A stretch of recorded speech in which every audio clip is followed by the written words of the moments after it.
కార్తీక మాస నిత్యాభిషేకంలో భాగంగా ప్రతిరోజు నేను ఈశ్వరుడికి జవ్వాదు అని చెప్పి ఒక పౌడర్ రాస్తున్నాను.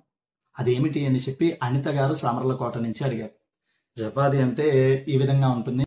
ఇదేమిటి అంటే చందనము, పువ్వుల రేకులు, అలాగే కొన్ని సుగంధ ద్రవ్యాలు కలిపి తయారు చేస్తారు. సాత్వికమైనటువంటి వాసన ఉంటుంది, చాలా అద్భుతమైనటువంటి వాసన ఉంటుంది. మీరు కూడా ప్రతిరోజు మీ పూజ అయిపోయిన తర్వాత మీ పూజా రూమ్ లో ఒక పుష్పానికో లేదంటే ఒక దూది దగ్గర దేనికైనా కొద్దిగా పౌడర్ రాసి నీళ్లలో తడిపి ఈ పౌడర్ని అక్కడ ఉంచారు అనుకోండి, రోజంతా పరమాత్మ దగ్గర మంచి వాసన ఉంటుంది. అగరబత్తి అయితే ఒక 10 నిమిషాలు ఉంటుంది. ఇదైతే చాలా మంచి వాసన వస్తూ ఉంటుంది. మీరు దేవుడు రూమ్ తీయగానే చాలా అద్భుతమైనటువంటి వాసన ఉంటుంది.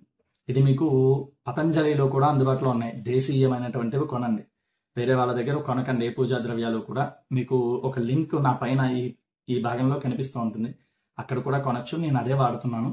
ఇది చాలా మంచి వాసన ఉంటుంది. జవ్వాదు దీని పేరు. ఇది పూజా ద్రవ్యాలతో భాగంగా ఇంట్లో ఉంచుకోండి. చాలా మంచి సువాసన కలిగినటువంటి పదార్థం. సర్వే జనా సుఖినో భవంతు.